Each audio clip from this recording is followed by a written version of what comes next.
I thought today was probably one of the better practices that we've had over the last month. Seemed like the guys had a lot of energy. So that was good to see. Continuing to working on our plan. Just looking at us offensively, we've talked about this several times. We've got to be more explosive in the run game, in the throw game, be more consistent on third down. Got to control the ball more. We've had too many times that we've been 3 and out, and then obviously the big thing is talking about turnovers, not turning the ball over. So seem to be more healthy or healthier than we've been. So that's a good sign defensively. Probably made a few moves on the defensive side to give guys different looks, and I feel like the guys have really kind of bought in and trying to execute at a higher level. We obviously, some of the things we talked about the last game, I felt like we were very poor when it came to tackling. Too many yards after contact was not very good defending routes down the field. Got to do a much better job converting off play action passes with our defensive front. Need to play lower. Need to play harder, more consistent with more strain. Have to be improved on third down. And then when we get in the red area, we've got to hold people to field goals and obviously creating more turnovers. So it's things that we've been focused on for a couple of weeks here and trying to re-emphasize back in camp mode, and seems like our guys have seem to be fresh and have a lot of energy. So it's been a good 10 days here. Questions. We'll start with Rob Lewis, then we'll go to David Ubben. Coach, you had a lot of guys banged up and in and out on the offensive line. Are you healthy there now with Wanye and Jerome this week? Jerome's been battling this turf toe for a while. Last week we kept him out the entire week. So that and then having Tuesday off was probably good for him again. So it's the healthiest he's looked since the Missouri game. So that's a promising sign for him for the next couple of weeks. Hopefully we can keep him healthy and he can get back to playing, because he's a guy that we feel like can play at a high level when he's healthy. So, and the other guys up front have continued to improve and get healthier for sure. David? Jeremy, when you talk about some of the intangible parts of playing quarterback, setting your protections, checking out of plays, how would you describe where the guys behind Jared are in that respect to playing the position? Well, the most important thing to me as a quarterback is getting the other 10 guys around you to be at their best. You want the quarterback to be at his best all the time, right? But there's probably going to be days where maybe the quarterback's not at his best. To me, that's where leadership comes in. Getting the other guys to rally and be at their best. Also, kind of having a sense when you go out on the practice field or during a game, having a feel of how practice is going, a game's going individually, understanding the guys that you connect with and maybe the guys that you don't, but understanding who the other leaders on the team are that can have an effect on somebody maybe you don't connect with. I think all these intangibles are important. So, I mean, that's something that, that I feel like you kind of have, but I also feel like it's things that you can develop and you can coach into guys and make them aware of it.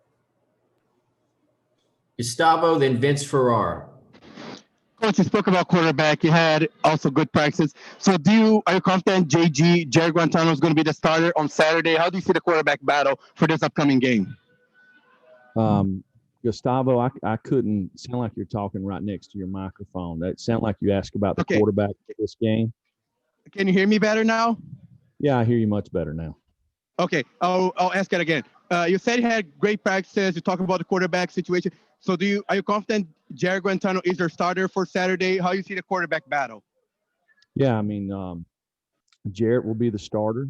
He understands our expectations, and I felt like he's had another good week.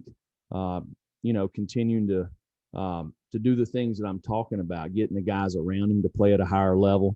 It's one thing about on the offensive side, it takes all 11 guys to play together. Defensively, you can have a couple of great players, and they can just kind of make some plays sometimes. They're kind of erasers. But offensively, you can have 10 guys do exactly right, and maybe the left guard gets beat or doesn't do it the right way, and it messes up the entire play. You can have 10 guys do it right.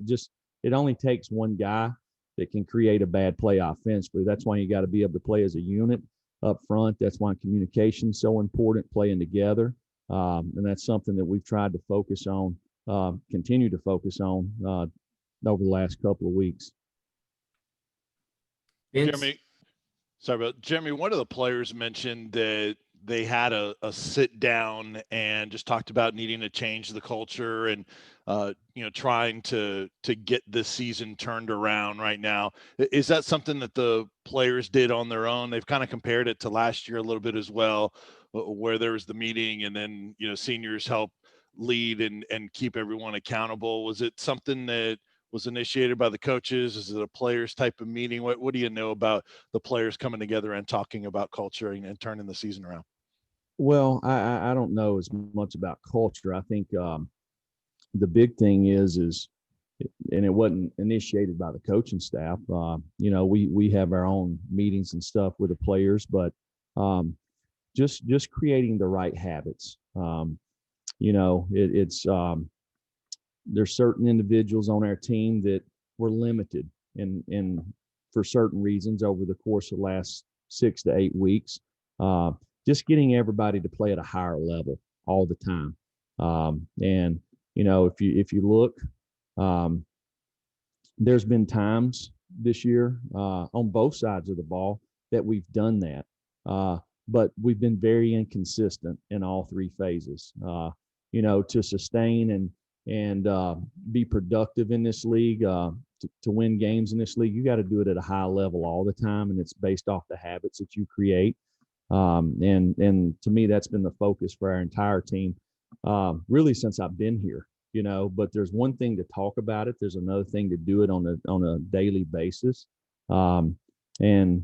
It's something that we really try to take one day at a time and focus on it. And so we can get a product that shows up on Saturday so we can play a complete game. Tim Owens and Blake Topmeyer. Jeremy, I know, especially with just a 10-game schedule, every game in college football is a big game, but coming, 3-game losing streak, you got some really tough games later in the season. How important is it to have a good performance on Saturday? And what are the keys for you guys to have a good performance in this one?